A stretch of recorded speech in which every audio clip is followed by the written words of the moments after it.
गुजरात के समुद्री तट के नज़दीक बसा गांव सलाया। किसी समय में ये एक प्राकृतिक बंदरगाह थी। बंदरगाह के किनारे पर छोटे बड़े सभी तरह के समुद्री वाहनों की मुरम्मत होती थी। लोहार, बढ़ई, इन जैसे कई कारीगर अपनी रोजी रोटी यहाँ कमाते थे। इस बंदरगाह पर दूर दूर से लंबा सफ़र करके आए जहाज अपना लंगर डालते थे।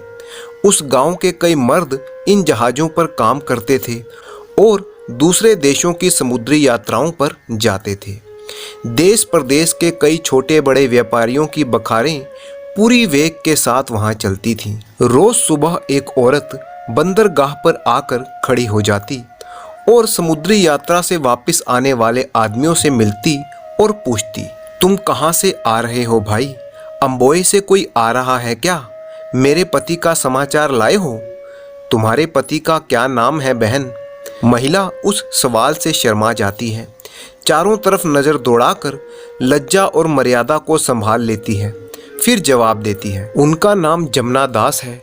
जब गए थे तब लोग उन्हें जमुना जमुना कहते थे। नहीं बहन, हमें कोई पता नहीं है, हम तो बीच रास्ते से आ रहे हैं।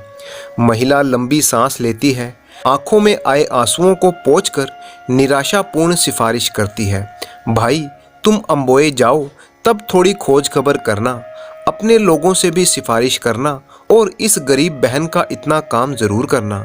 हाँ बहन, इसमें क्या है? इतना कहकर वो आने वाला आगे निकल जाता है। महिला केवल दयनीय मुंह बनाकर दूसरे आने वाले की राह देखते हुए सागर की ओर नजरें गड़ाए रखती है। फिर कोई दूसरा यात्री जब वहां से गुजरता है तब महिला उससे पूछती है तो वो बताता है, बहन कौन सा जमुना दास? सुमरी वाला? नहीं भाई, वो नहीं।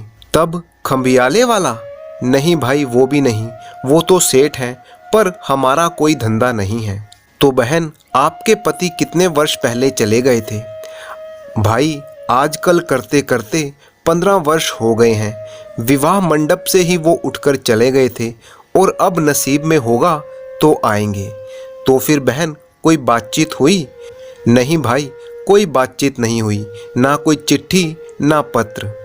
उस आदमी ने कहा, रत्नाकर तो देवता है, किसी को बहुत दिन नहीं रखता। आज नहीं तो कल तुम्हारे पति आ ही जाएंगे। सागर पर श्रद्धा रखो। तुम्हारे मुंह में घी शक्कर भाई, परंतु तुम थोड़ा देखते रहना। अरे इसमें कहने की क्या बात है बहन, परंतु वो कैसा दिखता है? महिला ने नीचे नज़र की और बोली, शरीर से वो गोरे और मजबूत हैं, इतना ही जानती हूँ, और मैंने तो उन्हें ध्यान से देखा भी नहीं। क्या कहती हो? ऐसा नहीं हो सकता बहन, मेरे साथ तो ऐसा ही हुआ है भाई। 8 वर्ष की थी तब मेरा विवाह हो गया था और उनकी उम्र 16 वर्ष की थी। फिर उनके बाप ने शादी कर ली, घर में झगड़े होने लगे। तब मेरे पति ने अलग घर बसाने के लिए परदेश में जाकर कमाई करने की ठान ली और सफ़र पर निकल पड़े। मैं उनका घर संभालने योग्य बनूं, इतने में वो वापस आ जाएंगे, पर अभी तक आए नहीं। सागर यात्री बहुत दिलदार स्वभाव के होते हैं, सागर पर श्रद्धा रखते हैं। वो आश्वासन देते हुए बोला, बहन मैं नए नए सफ़र पर जाता रहता हूँ, अवश्य ही तुम्हारे पति की खोजबीन करूँगा। बाकी तो सब समय का फेर बदल है, आज दुख है तो कल सुख भी होगा।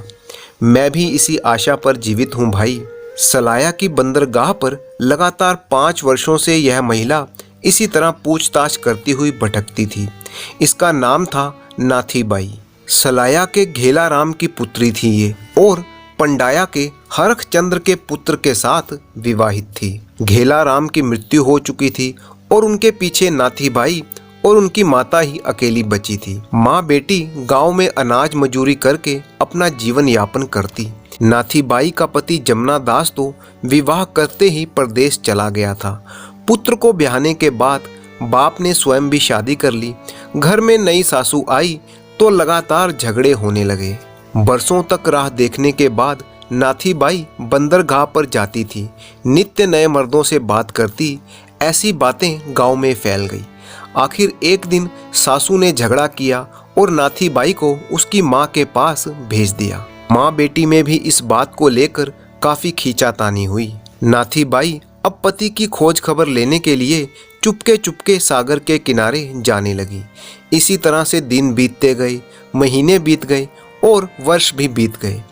जमुना दास को अम्बोए गए हुए 15 वर्ष बीत गए थे। ना उसकी कोई खबर आई, ना खत आया। फिर धीरे धीरे आशा टूटी, धीरज कमजोर पड़ता गया, परंतु श्रद्धा नष्ट नहीं हुई। माँ बेटी का जीवन रण सा बन गया था। ऐसे रण में अचानक एक दिन मीठा फल आया। आशा की एक किरण जगी।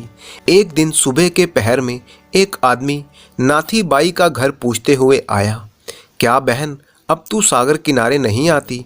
2 दिन से राह देख रहा हूँ, तू नहीं आई, इसीलिए आज मैं आया हूँ। नाथी बाई ने उस आदमी को पहले भी कई बार देखा था और उससे अपने पति के बारे में पूछताछ करती रहती थी। क्या भाई है कोई समाचार? समाचार तो है बहन, परंतु अच्छा नहीं है। तू रोज कहती थी, इसीलिए याद करके मैंने अम्बोए में जाकर पूछताछ की और आखिरकार मैंने पता लगा ही लिया। आज से 7 वर्ष पहले सुंदर जी का वाहन वतन वापस आ रहा था। उसे चीनी लुटेरों ने पकड़ लिया था और साथ में तेरा पति भी पकड़ा गया था। तब वहां से एक खत अम्बोए भेजा गया, उसमें तेरे पति का नाम भी था। लगभग 30 आदमी पकड़े गए थे। तो भाई उन लुटेरों ने बंधकों को छोड़ने के एवज में कितनी रकम मांगी? पेशगी तो सबकी मिलाकर 40,000 कोरी मांगी गई। अकेले जमुना दास का 6,000 कोरी जितना है। सभी को एक द्वीप पर रखा गया है।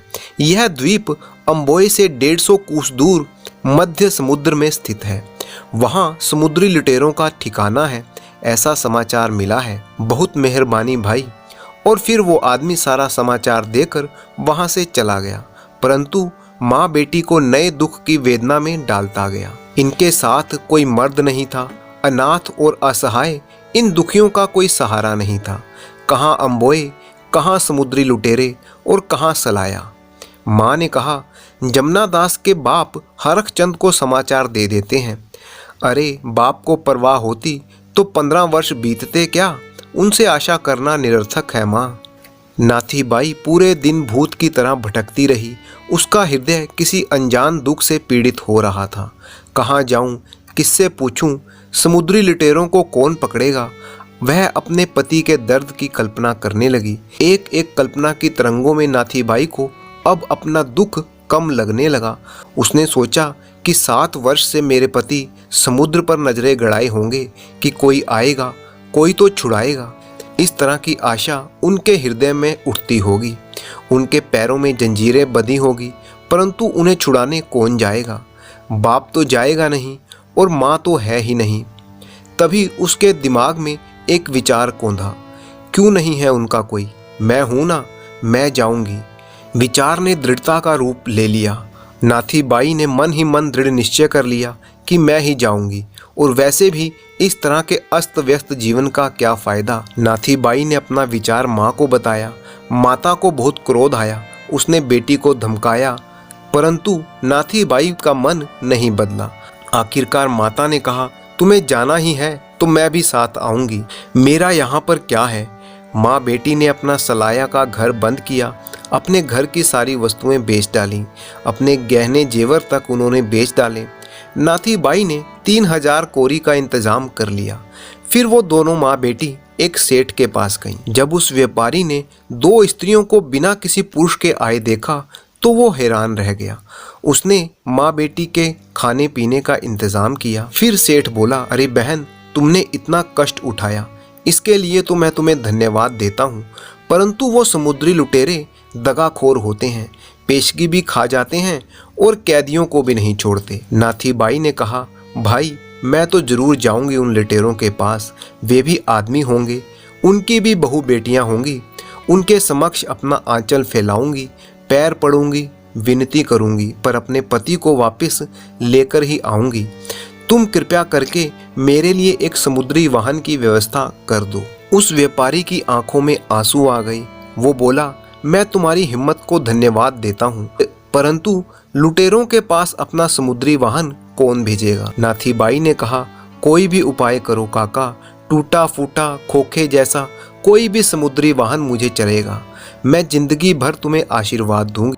तब सेठ सिर पर हाथ रखकर सोचने लगा और बोला, बहन, अगर मैंने तेरी मदद नहीं की तो भगवान को मैं क्या मुंह दिखाऊंगा। तुम ठहरो, मैं सांझ तक कुछ व्यवस्था करता हूँ।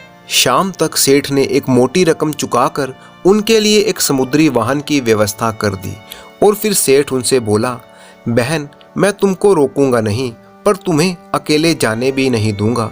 ये मेरा एकमात्र पुत्र हासम है, इसको मैं तुम्हारे साथ भेजता हूँ। ये उन लुटेरों की भाषा और तुम्हारी भाषा दोनों को जानता, तो ये तुम्हारी सहायता जरूर करेगा। रात के समय में नाथी बाई, उनकी माता और सेठ का जवान लड़का हासम, ये तीनों मुसाफिर उस समुद्री वाहन पर रवाना हो गए। 3 दिन की लंबी यात्रा के बाद वो उस द्वीप पर पहुंचे जहां लुटेरे रहते थे।